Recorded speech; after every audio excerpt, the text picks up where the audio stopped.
welcome to episode 13 of the Ethos podcast.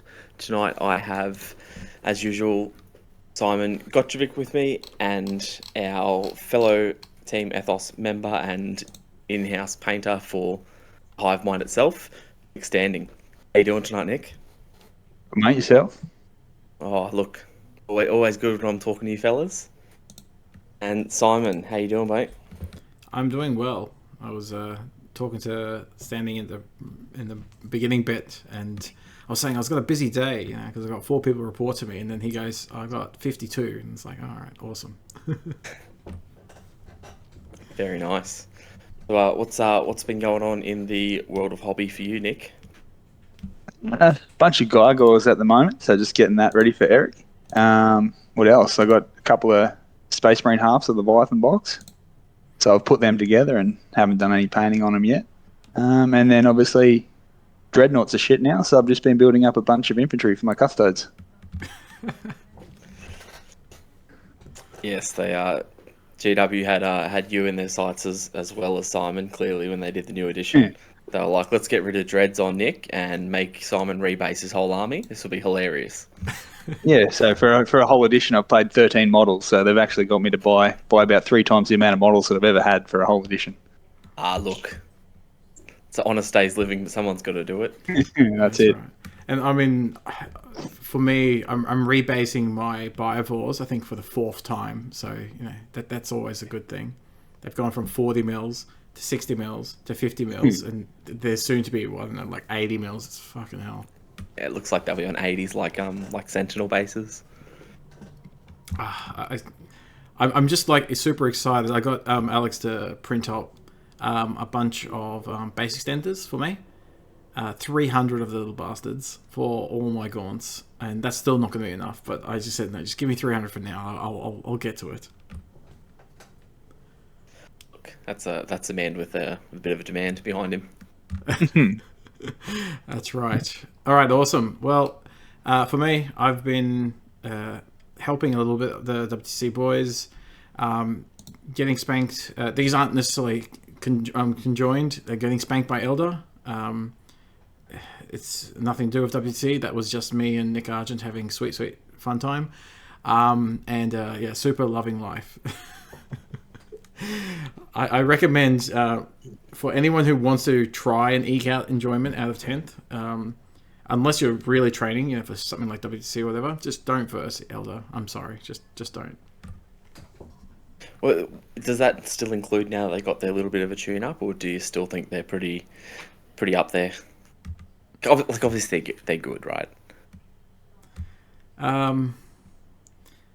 Look, they're not like auto, table 2, turn 2 tabling type thing. But saying that, Nick tabled me in essence turn 3, so I mean, yeah. Look, I'm not sure what to do, man. At the team event, I had round 1, Jacob, first team event, first event of 10th. Jacob rocks up with his 1D platform, shoots my pallies, 4 hits, all 4 6s from the rerolls and using the dice, 18 mortal wounds, almost all my pallies dead. I was like, cool, man. I was like, 10th is sick. Is that why you didn't show up day 2, Duck? I didn't even want to show up turn 2 of that game, let alone. It's hard when you got no models. Yes, that was the problem, yes. I love it. But anyways, I digress. All right, The main thing is you took them off the table as fast as you painted them. Oh, mate, look, I didn't think you could get faster than that, but, Eldar, fast on, fast off. That's it. Excellent. Alrighty. Well, look, as I mentioned, within the Ethos, we're like getting, we'll call them full stack players. Look, Standing, you've been a top level player before, and you're still a pretty damn good player in my books. And you're also one of the best painters I know, and can pump out work. I think only challenged by Duck and Alex, from my opinion. So, wanted to really introduce you. This is part 2 of the commission painting podcast, whatever you want to call it. And honestly, Duck, everyone knows you. You're probably both well known for talking shit in essence. Nick's probably the closest in giving it back there. But you're also really good, this is a secret tech skill of you, of randomly cutting your hand with just miscellaneous items, be it glasses, be it razors, whatever. So please tell us what happened today. So today, I was cleaning up some decals to cut out of a sheet, and I thought, oh, this blade is a little weak, and it's sort of like mulching up the corners of the transfers, and it was making them hard to flush when I was putting them on some of my guard models. So I thought, nah, replace the blade. First slice, cut through about 30 times faster than my blunt one, and went straight into my thumb. It pissed blood. I changed my bandage at like 7:30, still bleeding. Did it at 4 o'clock. So might go to the ER after this. Might need a stitch or two. That is dedication. Look, your best is still you and Eric with the glass and just cutting your whole hand, and then what was it, down in Melbourne doing it again? But it's all good, man. You and sharp objects near your hands, absolutely. Yeah, look, don't try and open beer bottles with knives, and don't cheers together 2 glasses with great force. both situations, not fun. Excellent. All right, so Nick, this is your first time on the podcast, and you will do a lot more talking, I promise. This is a kind of general chit chat, shit talking, and please introduce yourself. Tell the world who it is that is Mr. Nick Standing. Well, not really a lot to say. My name's Nick. I've been playing Hammers for ever. Very long time. Yeah, not really sure. What do you want to know, Simon? Yeah, well, like for anyone who's been following us from the Godhammer era, you would have seen Nick's Rooster Marines because it was like the top banner of our Facebook page for like, I don't know, like 4 years or something like that. So, Nick, you're a outstanding or a tragic of Space Marines. That's something that I do know. What kept you in the Space Marine, zeitgeist, so to speak? Just first before you do that, I don't remember the last time I've seen your Rooster Marines like at an event.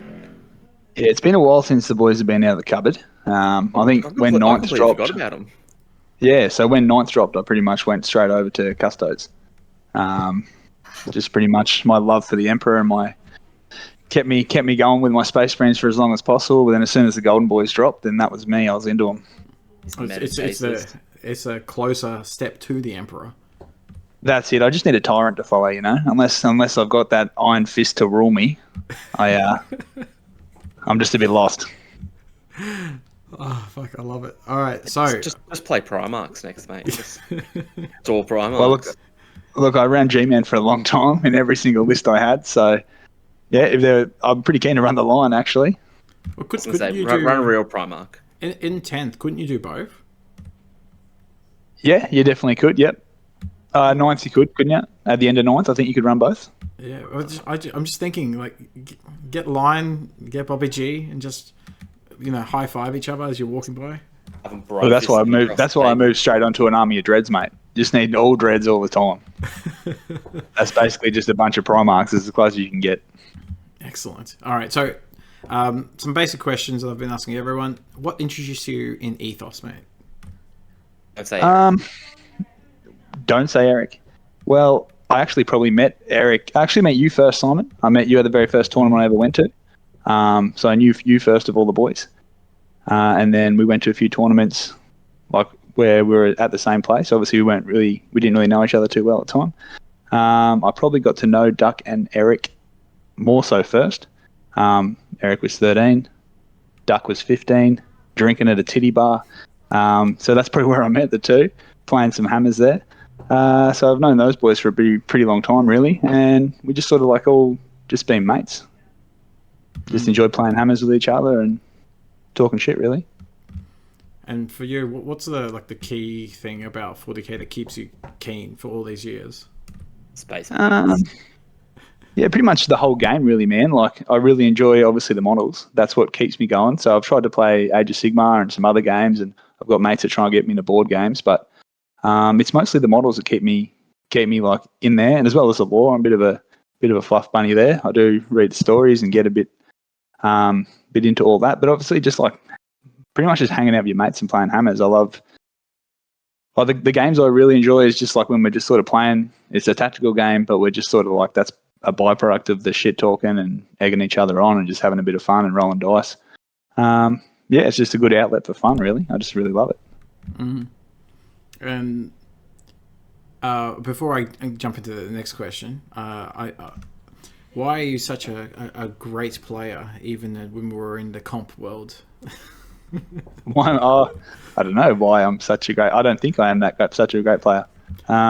Oh, no. In the comp space, you managed to get through lists that were broken as fuck, but apparently. Yeah. Okay. So, all right.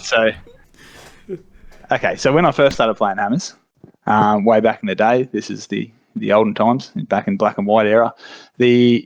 Obviously, for people that don't know, there was a comp system. Originally, when I first started playing hammers, I'd listen to a couple of. I like the UK podcasts. I'd listen to a couple of them, and I started off in 5th edition with some Dark Angels and some Blood Angel lists, and I was like, oh yeah, this sounds really good. Assault cannons, yeah, cool. Okay, this sounds good. So me and my mate Bev, that I played with a fair bit, we made a couple of lists. We went off to tournaments. We submitted our list. I'm like, all right, let's chuck these in. These look really good. And we got back saying we weren't allowed to attend the tournament because of the list that we had. We're like, what? They're like, yeah, no, you need to change your list. Your list is too hard. I'm like, oh, isn't that the point of tournaments? And then slowly over time, we learned that there was a panel of people that would judge your list and give you a score out of 8 or whatever it was based on how hard it was. So the harder your list was, they would cut it off at a certain point, say, look, this is too hard, you'd have to resubmit. So eventually, sort of the list writing trick became not what's good in the book, it's kind of what's good in the meta. So then I think 40K was obviously a lot different at the time, where we had like a few, it's still the same where the certain top players are the top dogs, but you could sort of back in the day sort of meta list, I guess, is a better term for it, is sort of like what they were going to have, and you could sort of pick out what was shit in your codex and go after what they thought was shit in their codex and sort of like, I guess, list tailor. So that was probably something that I really enjoyed. Me and Bev really enjoyed going, okay, these are the top 4 or 5 dudes at this tournament. Let's alter our list to suit terrain, to suit what kind of list they're going to be bringing. And I feel like that really, really changed the way and helped me make a lot of lists. I just remember that one Oktoberfest. Was it Oktoberfest or Winter Warfest? Yeah, it was Oktoberfest. Yeah. Yeah, and we played. I had my broken. I'm doing bunny ears here. My super broken, witch cult with venoms, and I played you with Sense in a Pod with Tiggy, and you blew me off the table turn 2, and I was like, wow. I'm awesome. Yep. I remember having like a Sicarian battle tank and the Storm Raven as well, and then just all my valuable shit was in the Rhinos. I remember that game. Yep. That one Sicarian battle tank was my key to victory there. Look, it was a fun game because it's always fun playing you, but geez, I just most of the game I was just kind of whinging about comp and just like, we've got to get past this. We've got to move on from this world. Yep. And I think that's a big part of back in the day when I was playing hammers like that. Just like trying to, I don't know, for just being blunt, like sort of triggering people in a polite and friendly way into sort of throwing them off the game. Bit of poker, if you will. A bit of a, I don't know, throw them off the game so they're not thinking about it, so that I can go on the other left-hand side of the table and play my game and score me points where I need to. I think that tournament is. I still do it today. Yeah, that's definitely one of the fun parts of 40K for me. I think at that tournament, I remember we had, I think Sharpie was there, and he brought a whole bunch of Necron Warriors. And because Necron Warriors at the time, I think it was probably 5th edition still, where it wasn't like a negative to your AP. It was just they had a 4-up save. So I remember Sharpie had put them out everywhere, and I'd bought a whole bunch of heavy bolters. Same thing. I'm like, well, everyone's just got Warrior spam. Everyone's just got a whole bunch of stuff with a 4-up save. There's no terrain. I'm just going to bring heavy bolters everywhere, get a great comp score, then I'm just going to hail a doom with the Emperor's heavy bolters. First round, roll a bunch of dice, kill 20, 40 warriors.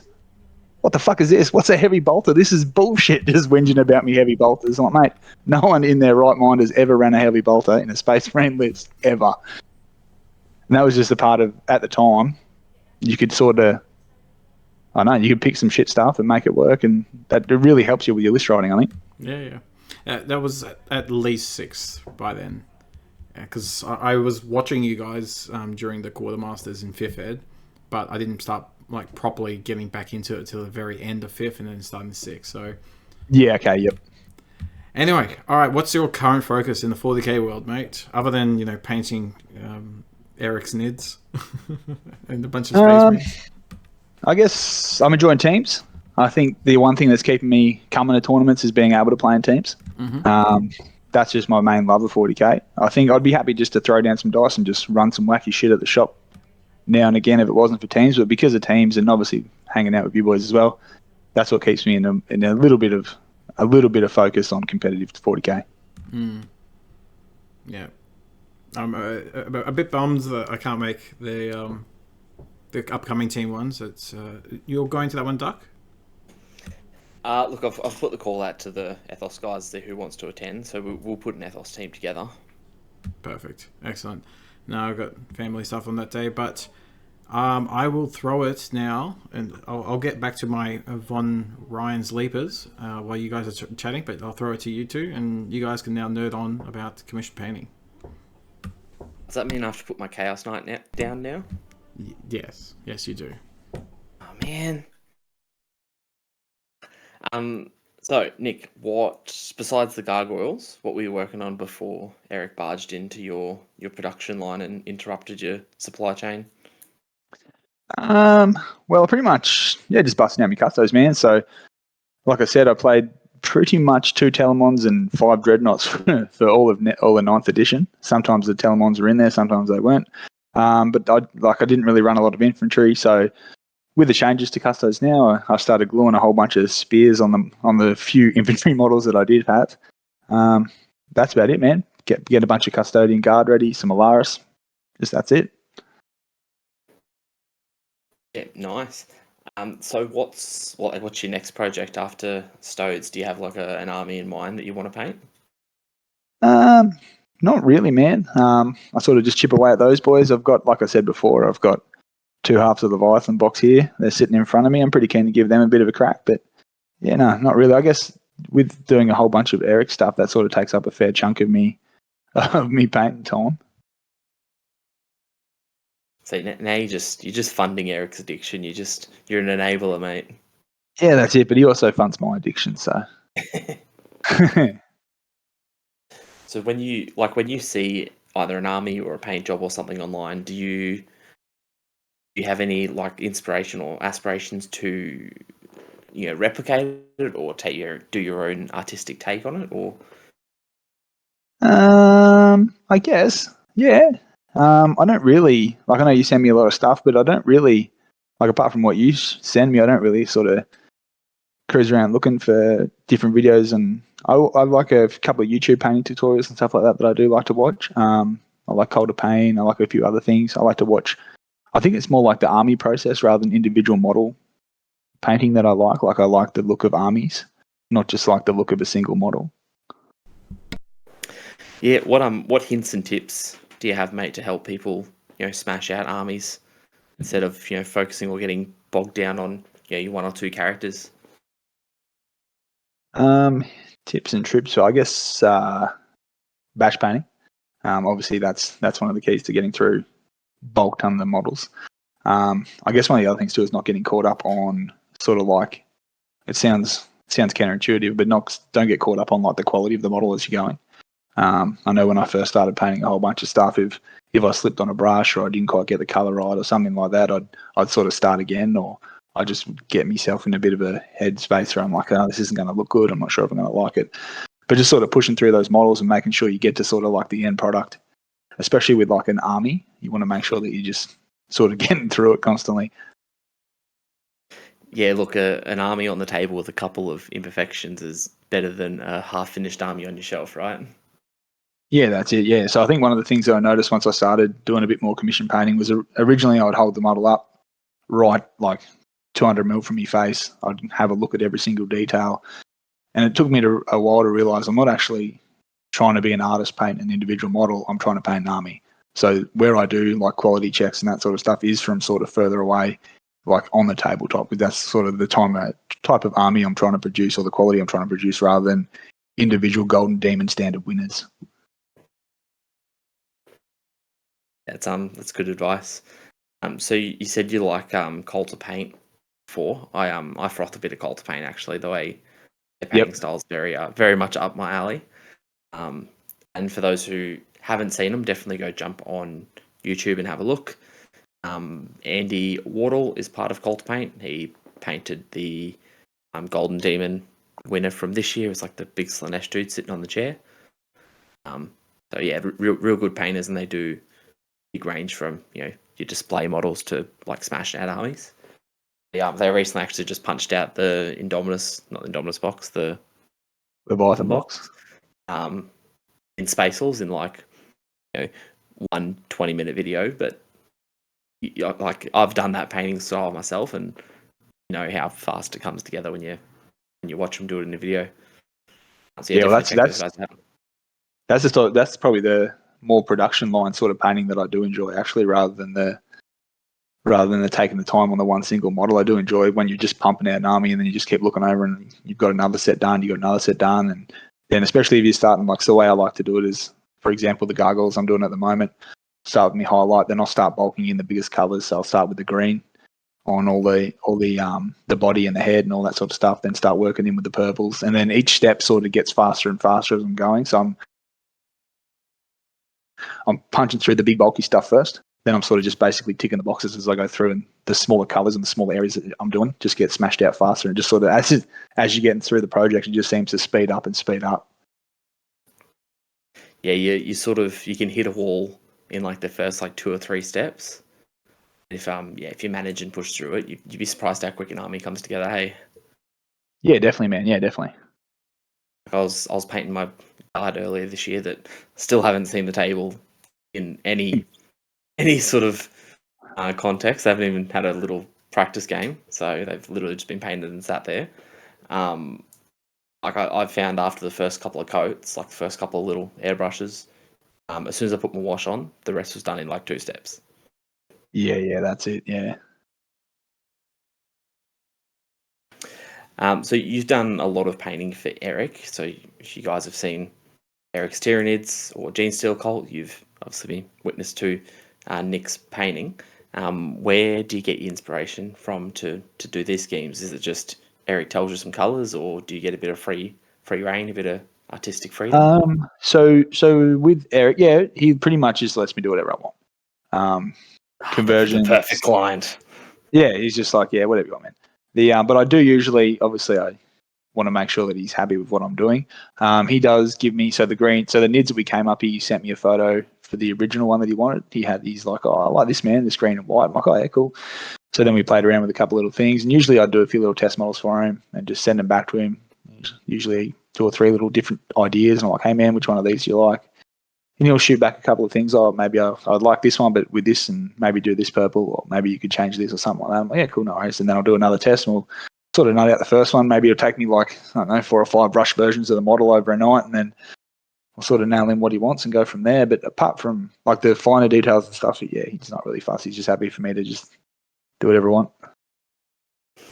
Like a Howling Griffin on the base of a Tyrant Guard. Yeah, no, that was my own personal choice, you know. Personal touch, yeah. Thanks, mate. Yeah, no worries. Those who don't know, I have a Howling Griffin army that I'm probably going to actually repaint or just touch up the paint job on them. But I think I crossed them the wrong way. I've been seeing lots of like photos online of people painting them, and they're all doing them the opposite quarters to me. Yeah, okay. Yeah. I think I might have made a mistake there. So, there's your problem. Yeah. You can't make mistakes when you paint Space Marines, mate. Yeah, look. I thought the Emperor was supposed to guide me, but clearly not. Yeah, they're happy with any colour. As a former client of Nick. He's painted a bunch of my stuff before, and to me, the one of the best things you've done, but which everyone still thinks is awesome, is the bikes from the GSC, the Jackals. Yep. I gave you, I think, very little direction for those. I just said, go nuts, mate. I showed you some of the other ones that had kind of been painted, and I said, if you want, you can use this. Otherwise, just go nuts. And it's been absolutely mint. It's still some of my favorite models. They look uniform at close at 200 mils from your face. It looks awesome, and on the table, it looks awesome. Yeah, from memory, you sent me a picture of a road. And you're like, I want this on the base, and I want it grim dark. And I was like, oh, fuck, okay. It's very vague. All right, let's see what we can do. And look, apparently it worked because, as I said, it's fucking awesome. Oh, cheers, man. How good's grim dark painting, hey? Yeah, well, that's the thing. Like with those bikes, they're not like the way I painted them is what you wanted, and I like them, but it's not really like my cup of tea. Like I'm more of a bright colours. More of a like draw your eye to it than grim dark. But like I like them, they come out good, and I'm like just happy that you love them. So I think that's the thing with commission painting too. You like if you are willing, it's like all things. Like when you're a tradie, you're producing something for someone else, and you're not producing something for you. Yeah, I mean, do you ever get to the end of a commission though, and you don't want to give them back? Like you like them too much? Yeah, so when Eric sold his sisters, I was very close to buying them. I really like those sister models. I think the marble that I did on like the St. Catherine there, I really like that. Same as on the tanks. There was a bunch of models that he never even put on the tabletop that I'd painted that never saw the light of day. So hopefully Gurney gives them some use. That hurts. Yeah, look, I sold my sisters, and I was like, maybe I should repaint like a new Sisters Army. And I was like, nah. Yeah, there's a lot. Yeah, especially one of Eric's armies. This is all infantry, so there's just yeah, millions of shit cunts that you've just got to drudge through for him that he's just going to throw in the box and not give a fuck about. So, yeah, it can be a labour of love. The Lithurus method, I love it. Yeah, but those sisters I was a big fan of. Obviously, whatever he did to those GKs in the dark and in a dark and stormy night, making love to the Land Raider, or whatever he did with them, they're in a million pieces now. So that's another thing as well. I really like those GKs as well. Look, trust me, it's a rough day to be a GK owner at the moment. So you're not missing out much. Yeah, no. So I'd say that'd be the main thing. There's obviously been armies I have not been into, but like before I started painting NIDs, I actually despised NIDs, hated NIDs. Dev, as you know, was a big NIDs player, and I just didn't like them at all. And it wasn't until I started painting some of the big bugs I was like, actually, these are fucking sick. Yeah, the more that GW releases like the medium bugs, like your Lictors and your Von Rise and the new ones they've just previewed, the more I just want to give it a go and like jump into a NID army.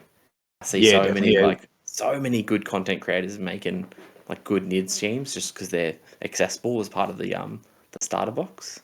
Yeah, that's it. Well, did you see the Cult of Paint NIDs they did, the black ones, a couple of weeks ago? With like the lines on them? No, not those ones. They were just like a real basic speed paint that they did. They look really good. So black carapace, kind of greys and pinks and reds on them. Yeah, I was a big fan of them. I also watch like I think his name's Travarian. It's like a pink and yellow smiley face on YouTube. Yep. And he does some good stuff. And he did like a grimdark realistic Leviathan. They looked exactly what you think they'd look like if you saw one in the street. They were so good. Yeah, That's cool. what sort of like kicked my urge to want to paint NIDs. I'm like, I could totally do that. Yeah, I think 100 gaunts kind of easier too. 100 gaunts at night. Yeah, good luck with that, Duck.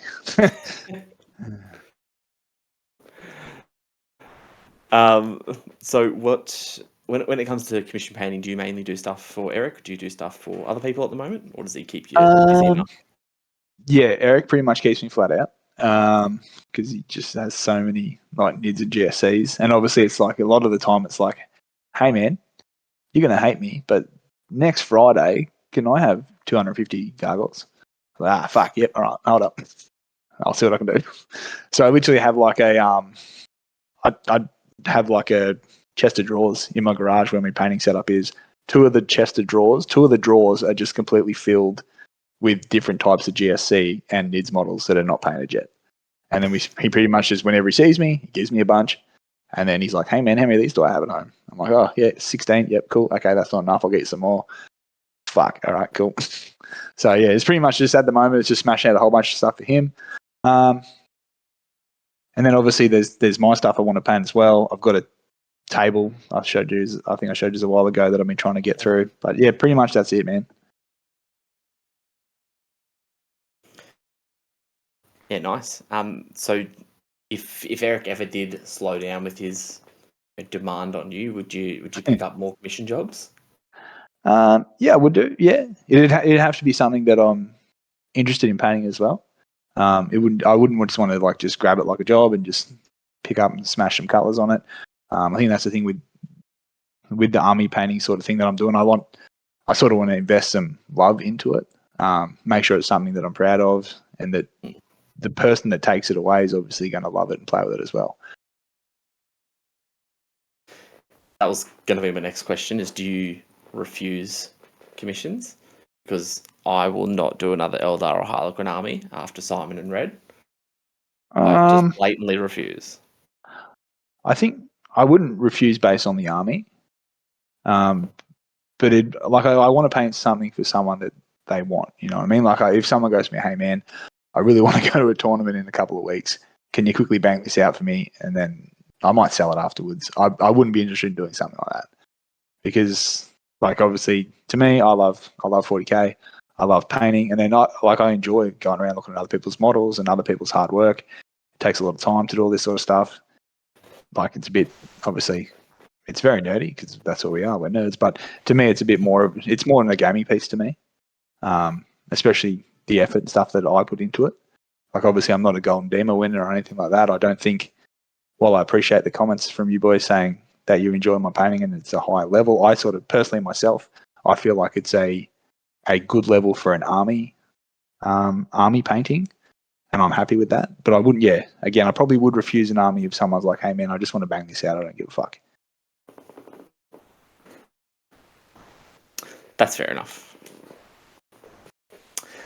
So when it comes to painting armies, you said you're pretty into the production line work. What Yep. other do you have 3 or 5 tips for someone if they want to smash out their first army, or they got one that they hit a bit of a mental block on? I love that. Yeah, man. I've got to just jump in. I love Duck's question. 3 or 5 tips. It's not like 1 or 2 5, tips. fucking Yeah, 7. it's like you got like 5 or 17 tips. It's like 4.5, and then 1 good luck charm.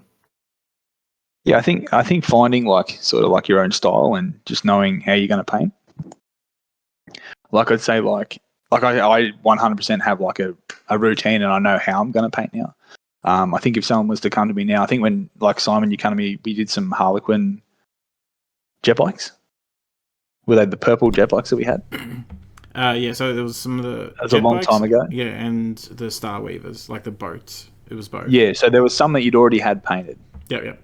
And they were painted, but they were like just like more of a because I was into airbrushing at the time. They seemed to be more like a plain purple. They didn't have like the pop, like the contrast that I wanted. And you're like, I just want these to match these. Cool, that's easy, boom. But then kind of like when I did it, I was like, it's not how I'd paint it. Like this isn't me. Like I don't want to paint it like this. Like I want more edge highlights. I want some more contrast in it. I want some more really dynamic. Good. Yeah. Though I was happy with them, but they weren't like me. You know what I mean? Like they weren't my painting style. So that's definitely something. Since doing those kind of commissions, that's what I've learned, that if you really do want to smash out armies, you have to find what your style is, how you want to paint things, and like stay true to that sort of. So like I definitely have found the way I like to paint. That includes like my methods. So like sort of the routines that I have, and I think that's one of the things that can help me smash out an army really fast.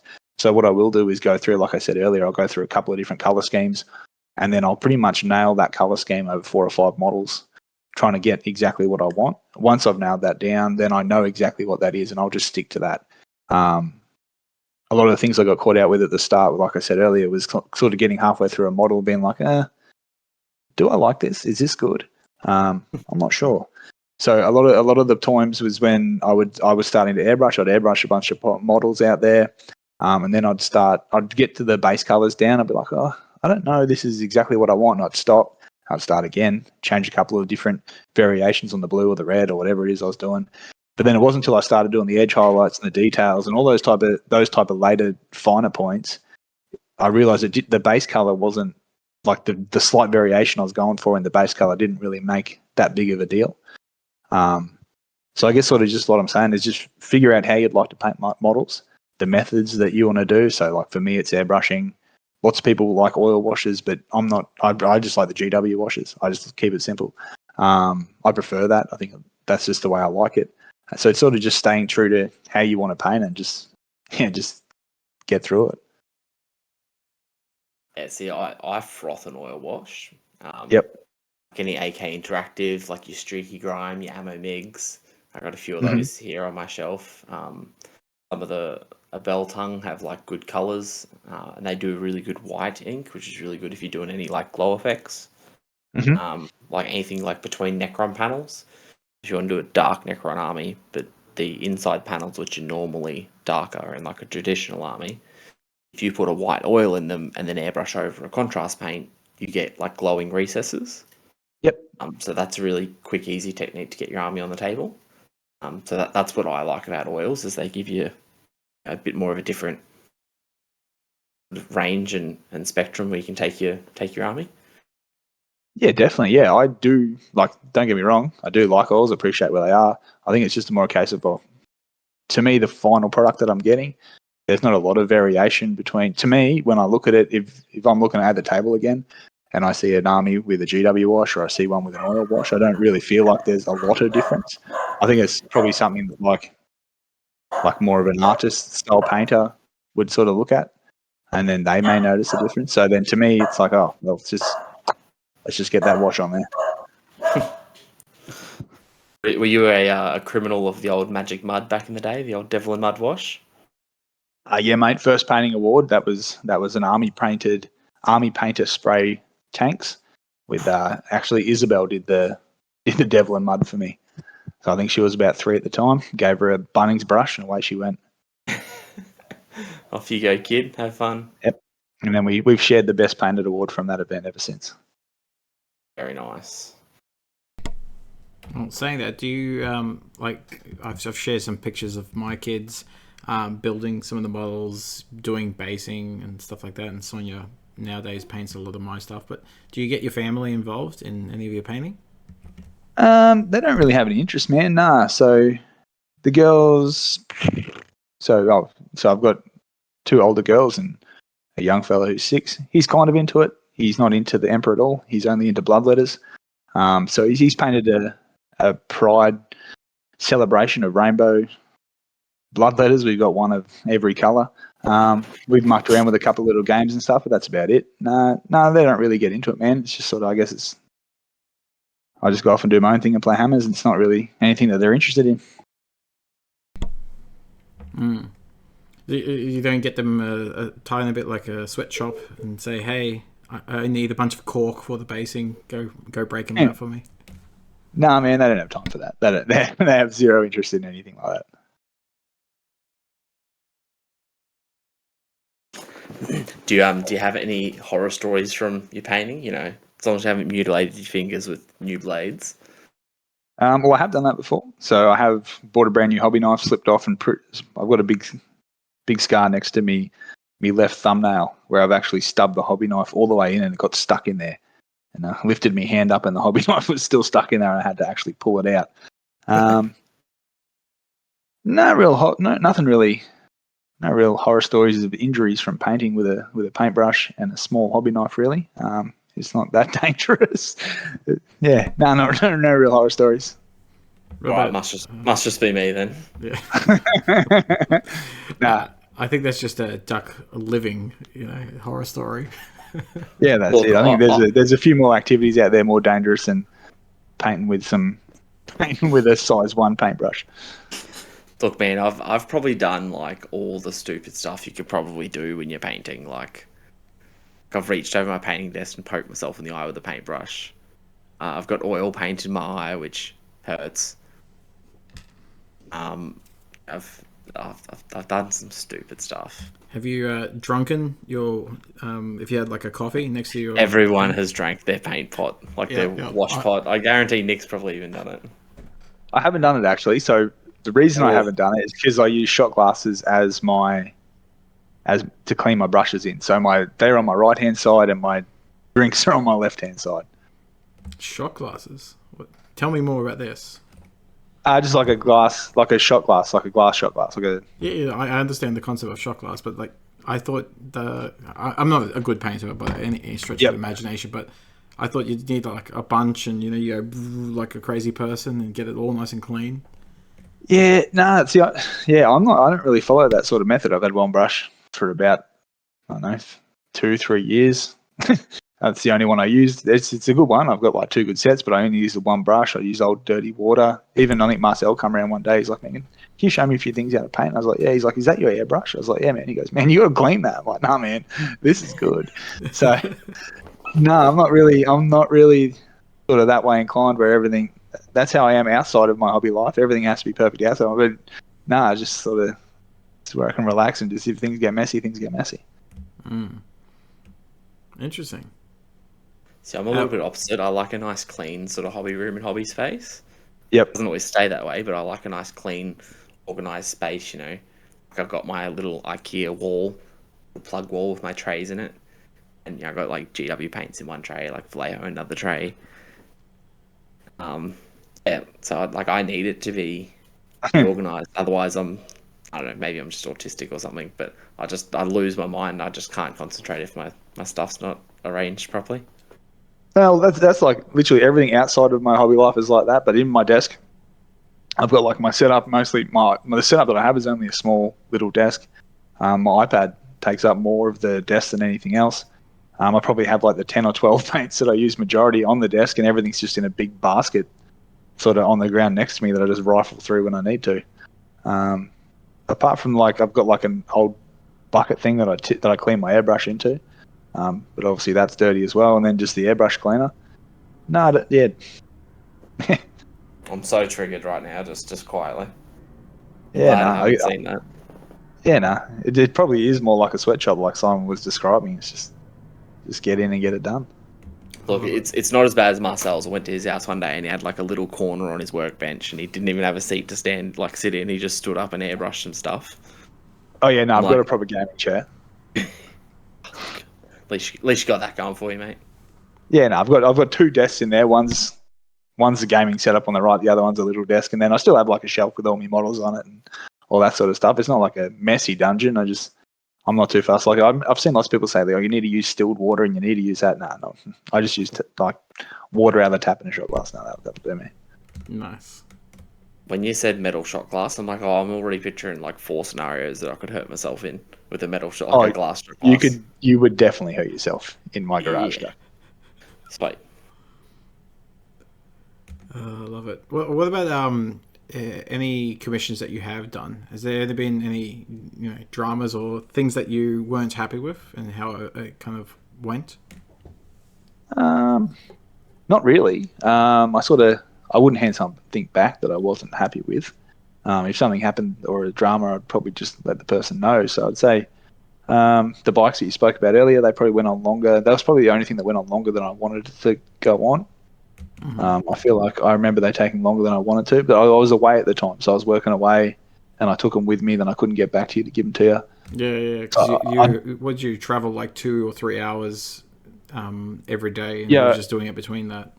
I was in Rockhampton working, so I was up at Rockhampton. Then I remember I was saying I'd have it done at a certain time. Then I never came back. It was like 4 weeks or 6 weeks, or I think I was going to come back in 4 weeks. I'd give it to you then. I didn't come back for 6 weeks. It was a long time ago, but I remember something like that. But I guess, like, again, just being a tradie, like communicating and just saying, hey man, this is what's going on. This is why I'm taking forever.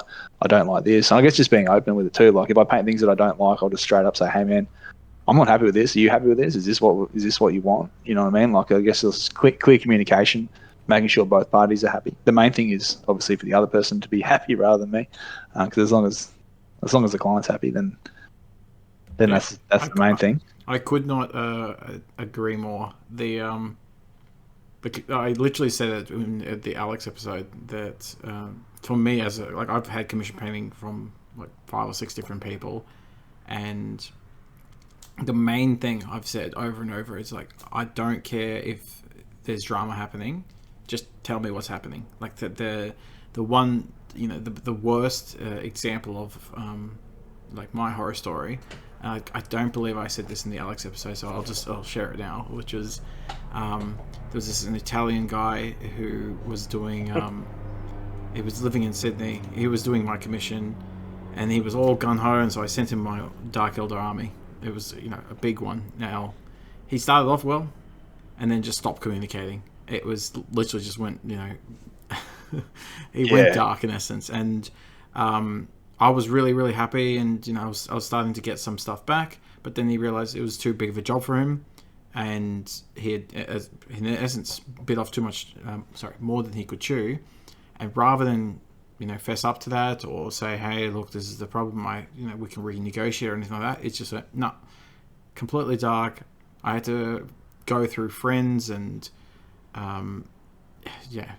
and eventually went in and rescued probably about 90% of my models, and I lost all the money for that commission, and I had to get it recommissioned by someone else. So that was an exciting time. But to me, it's always about communication. It's just communicate. If something's going wrong, communicate. If something's going right, communicate. It doesn't make a difference. Yeah, that's it. And with that communication as well, like, people are way more likely to communicate their horror stories than they are their good stories as well. So that guy's obviously, you've probably told that story way more times than you've told stories about models that you've enjoyed as well. Because once that sticks with people too, you're very unlikely to get another commission. Mm-hmm. But I mean, saying that, it's why I make a big effort to call out when something is fantastic or outstanding. Yes. Yep. Yeah, that's it. Yeah. Well, it's definitely got to be like that. I think that was that orange, that army. No. Well, it's my Dark Eldar, so it's the yellow, like the yellow. Yeah. Because that was the army that got me into commission painting. Because you and a couple of other boys had asked me a couple of times, and I was like, "What are you talking about?" And I again, this came back to where I first started looking at models up close, and to me, that's the kind of army I would want to get commissioned. Something where I'm holding it, and every single model is a piece of art. And I was like, why would people want me to paint their models? I can't do that. Mm-hmm. My armies look fine. My armies are good as a whole on the tabletop. Yeah, that's all right. But individually, no, I can't do that. And then when I played you with that army, and I was like, oh, this looks way different to Simon's Needs. I'm like, did you paint this? And you're like, no, I had this commissioned. I'm like, oh,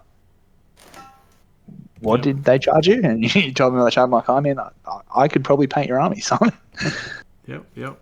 Like, for me, my NIDs are still something I'm going to be painting myself. Like, I developed that paint scheme. I made it as simple as possible. I could do the brush work on it, and it might not be perfect. And I've only won one painting award because the first time I brought it to an event, people thought it was really cool. They're kind of like the wasps looking things. But when they're on the table, like, they've been to Europe 3 times. They're probably one of the more well-known, Tyranid armies in Australia, at least, because they're visually appealing. Like, just on the table when you see them, if you just see like these kind of wasp-looking black and yellow idiots running around, it looks cool. They definitely made a name for themselves. Yeah, they're my favourite Nid army painted that I've ever seen. I'll give them that. Oh, thanks, mate. And look, again, it comes back to having a painted army on the table is better than having a half-painted army on the table or half-painted army that's sitting on a shelf. Yeah, 100%. That's it. Yeah. I am blushing a little bit. Thanks. Awesome. All right. Well, is there anything else? I guess we can wrap it up here. But is there anything else you want to plug or talk about, mate? Me? No, I'm all good. No, not much. What about you, Duck? Thanks for having me on. That's it. No problem. Any last questions, man, that I've missed? No sort of questions from me. Anything you want to plug? I was going to say, if anyone has any questions for Nick, around painting tips, or his armies, or anything, how his day was, what he had for breakfast, I don't care what you want to ask him. Or Do you want to why ask the anything? Emperor is absolute G. Sure, if that's what you want Nick's answer on, then look, shoot us a message, and we'll get Nick's reply for you, or message him Absolutely. directly. I don't know. I'm not going to tell you what to do. Sure, Nick won't mind a slide into the DMs. Sure, he's had it before. No, never. No. Sure. No, look, nothing much from me to plug. Obviously, just this podcast. Share it around if you like us. Give us a thumbs up. Give us a review. Helps us get a bit of visibility on the interwebs. And that's it from me. Awesome. All right. Thanks, everyone. Catch you guys All right, later. thanks, lads.